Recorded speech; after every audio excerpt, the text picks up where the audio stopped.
For the second to last entry in October's spooky season, we're talking about Malignant, which until now is probably the most bonkers film out of the ones I've covered. Let's talk about it.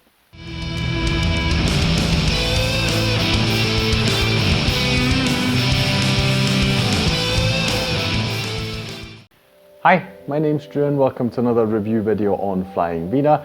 Malignant came out last year. I don't know if you have seen it. If you haven't, I have one seriously bonkers recommendation for you. It's not readily apparent even when you start watching the film, but I can tell you that its third act is definitely very unique. It's very interesting.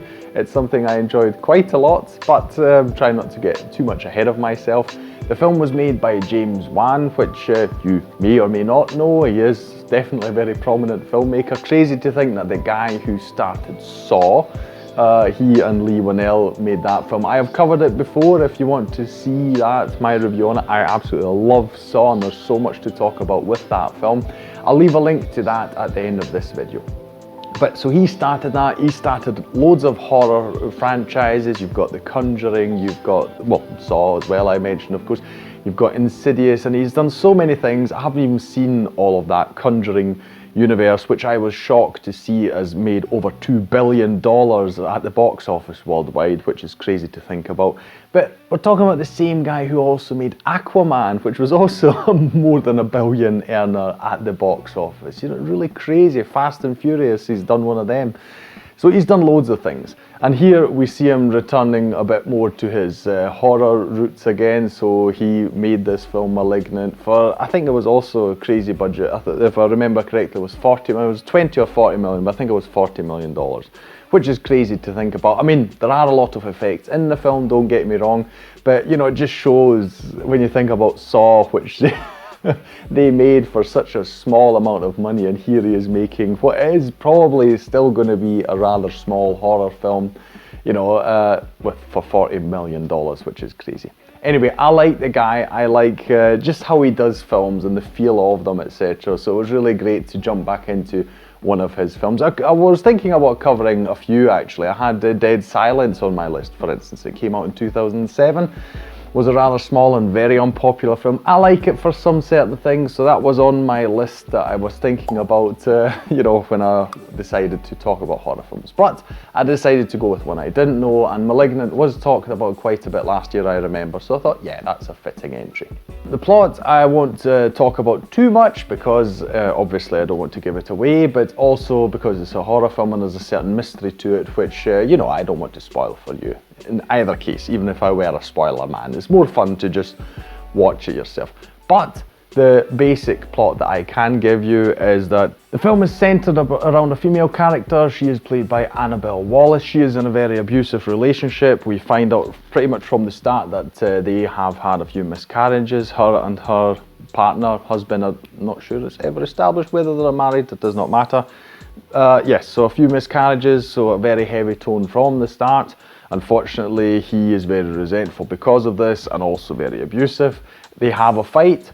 She's knocked against the wall, so the back of her head hits the wall. She falls unconscious and she kind of dreams that her husband, boyfriend, dies, is killed by this weird entity, and when she wakes up she discovers that this is actually the truth, this has happened.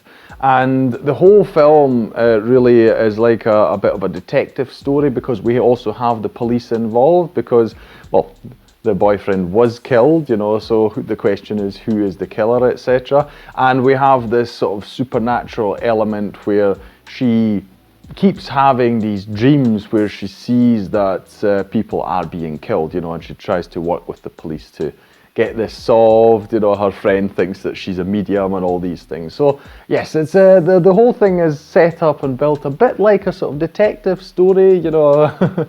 We've got that going on. They're trying to find this killer. In the meantime, she also, you know, through these dreams, etc., she explores a lot about her own person, learning things, you know, about herself. Yeah, it's a bit of a weird trip in that sense. So I wouldn't really say much more about that, but yes, basically we're trying to find this killer. That is what this story is mainly about, and yes, and her finding herself. That is pretty much all I'll tell you about the plot. There is definitely something that you need to uncover here. There's a lot more depth to it. Actually, it takes a very interesting turn as well. As I mentioned in the start, the third act gets particularly bonkers. That is something I definitely do not want to spoil for yourself. But yes, the story takes a very, very different turn and twist. And yeah, you just need to watch it, because hearing me describe it, you probably wouldn't believe it. It's something you need to see for yourself. Now, this film actually isn't that horrific. There isn't that much horror in it. Yes, there is. I would probably say this in terms of real scares.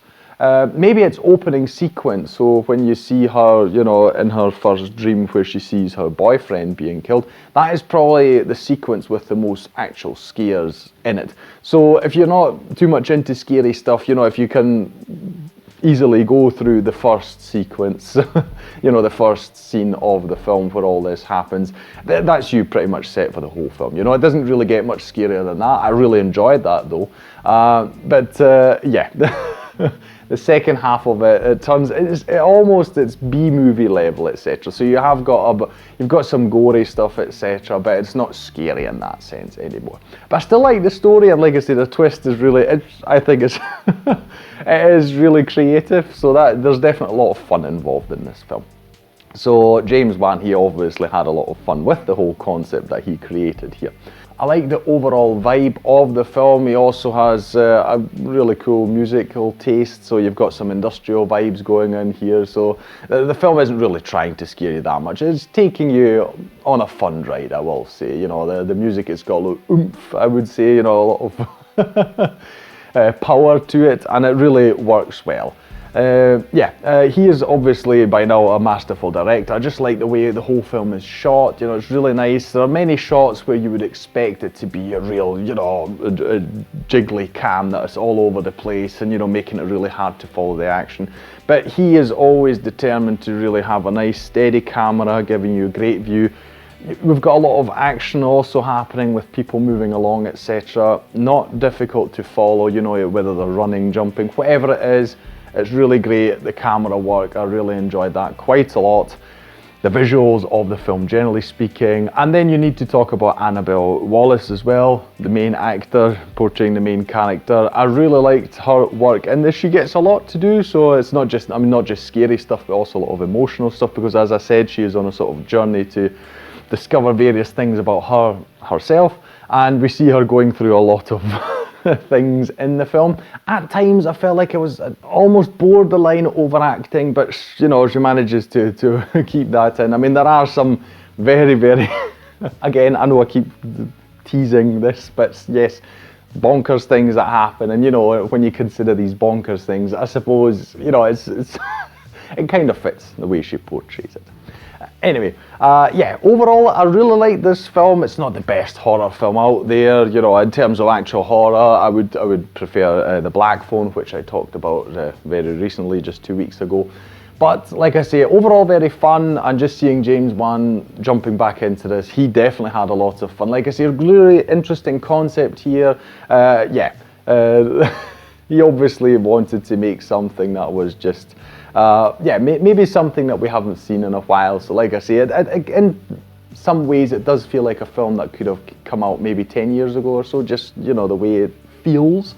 But it's still worthy of a release these days. So I think it was popular enough last year. I mean, I didn't think it made huge money, but I did see some talk about it, so many people liked it for its various aspects. If you want to see a horror film that feels like a thing you've seen before, because the opening definitely does, it feels like something, you know, that we have seen before, but then takes quite an interesting new turn, this is, I would say, the film for you.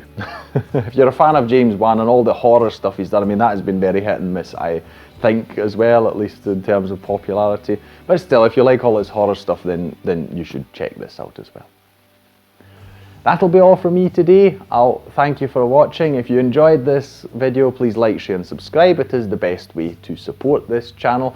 Leave a comment down below about this film or any other film you have seen, you know, or want to see, recommendations for Halloween, any and all of these things down below. We've got one more week to go, one final entry. I'm pretty sure I've made my mind up what it's going to be. I won't spoil it. We'll see. Maybe I change my mind halfway through. That's why, halfway through the week. So that's why I'm not telling you straight away. But, you know, you'll see when it comes out anyway. I hope to see you around then. And that will then conclude our exploration into the spooky season this year. I'll thank you again for watching this video. Like I said, I'll have a link, should be whichever side it is. You'll have a link there to see my review of Saw if that interests you as well. But I'll thank you again for watching this video, and I'll see you in the next one on Flying Wiener. Take care, bye.